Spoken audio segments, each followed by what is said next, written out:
हाँ जी, तो ये रही हमारी प्रॉब्लम नंबर 3.70 जिसमें वो कह रहा है कि फाइंड करें आई नॉट को यूजिंग मैश एनालिसिस, यानी कि मैश एनालिसिस मीन्स हमारा यहाँ पे लूप्स और केवीएल से क्या होगा जी, यहाँ पे हमारा राब्ता होगा। तो देखें, ये हमारे पास सर्किट गिवन है, आई नॉट मुझे फाइंड आउट करना है। सबसे पहले तो मैं यहाँ पे क्या करूँगा, लूप्स के अंदर करंट को फ्लोज करवाऊंगा, यानी कि लूप ले लूँगा। ये मेरा लूप 1 हो गया, इसके अंदर मैं आई नॉट करंट को फ्लो करवा देता हूँ। हमेशा अपने डायरेक्शन क्लॉकवाइज लेनी है। इस लूप के अंदर मैं I2 करंट ले लेता हूँ, दोनों की डायरेक्शन क्लॉकवाइज ही होगी। अब ज़रा गौर कीजिएगा, यहाँ पे एक बेनिफिट हो रहा है कि हमारे पास जो लूप 1 है उसमें करंट सोर्स लगा हुआ है जो दो लूप्स के सेंटर में नहीं आ रहा है, एक साइड पे लगा हुआ है, जिसकी मदद से मैं I1 को ईजिली फाइंड आउट कर सकता हूँ। तो लिहाजा मेरे पास I1 क्या आ जाएगी, देखें ज़रा।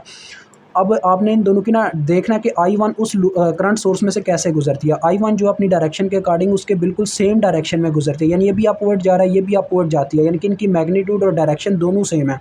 तो लिहाजा वैल्यू भी यही होगी। I1 आपको उसी वक्त मालूम हो गया 2 मिली एम्पेयर। अब आपने I0 को मालूम करना है, तो ज़रा गौर करें I2 और I0 में आपस में क्या राब्ते हैं, मतलब कि ये किस तरह से आपस में रिएक्ट कर रही हैं। I0 इज़ इक्वल टू, देखें I2 जो है इसकी उसके करीब अगर आप वायर में देखें तो I2 ऐसे फ्लो होकर इस वायर में जाएगी, तो ये बिल्कुल सेम डायरेक्शन में चल रही होगी I0 के, यानी कि इनकी वैल्यूज़ सेम है और डायरेक्शन का फ्लो भी सेम है, इसी तरह से जैसे I1 और 2 मिली एम्पेयर का था। तो लिहाजा इनकी वैल्यूज़ भी सेम होंगी। तो I0 is equal to I2 है। अगर मुझे I2 फाइंड आउट हो जाए तो मैं I0 को फाइंड आउट कर सकता हूँ, ठीक है। तो ये हमारा यहाँ पे क्वेश्चन मार्क आ गया। तो अब सिंपल सी बात है, जिस लूप की करंट मुझे ऑलरेडी पता है उसके ऊपर तो मैं केवीएल लगाऊंगा नहीं, मैं डायरेक्ट I2 के लूप के ऊपर केवीएल लगाऊंगा, जिससे मुझे I0 ऑलरेडी फाइंड आउट हो जाएगी। तो आपने यहाँ पे लिखना अप्लाई केवीएल एट लूप 2, ठीक है। तो आपको पता है जिस लूप के ऊपर हम केवीएल लगाते हैं उसका यही मतलब होता है कि हमने उस लूप के अंदर जितने भी कंपोनेंट्स हैं सबके वोल्टेज लिखने हैं। तो आप कहीं से भी चलना स्टार्ट कर दें, हम यहाँ से चलना स्टार्ट करते हैं, करंट को यहाँ से फ्लो करवाना स्टार्ट करते हैं।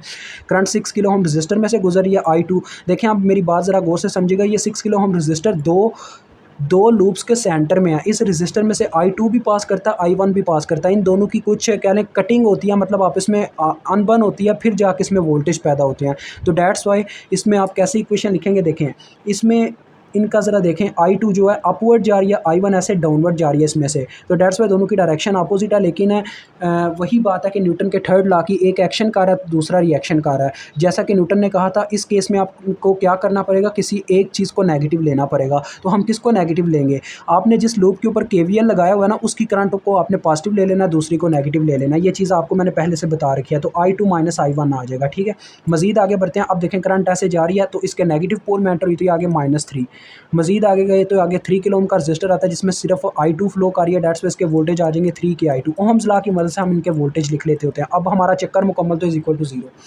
अब सबसे पहले नंबर पे देखें 6 के I2 और ये 3 के I2 आपस में जमा होकर आ जाएगा 9 के I2 और 6 के, ये देखें पहले मैं I1 के लिए लिखना चाहता हूँ, -6 के I1 आया होगा मेरे पास। तो I1 यहाँ पे ये आ गया और फिर मेरे पास आ गया +9 के I2 इज़ इक्वल टू ये 3 उधर जाके हो गया। अब मैं I1 की वैल्यू पुट करना चाहता हूँ पहले नंबर पे, तो 9 के I2 इधर ही रह गया और इज़ इक्वल टू में मेरे पास आ गया 3 + 6 के I1, ठीक है। I1 की मैंने वैल्यू पुट की, जो मेरे पास आई थी 2 मिली।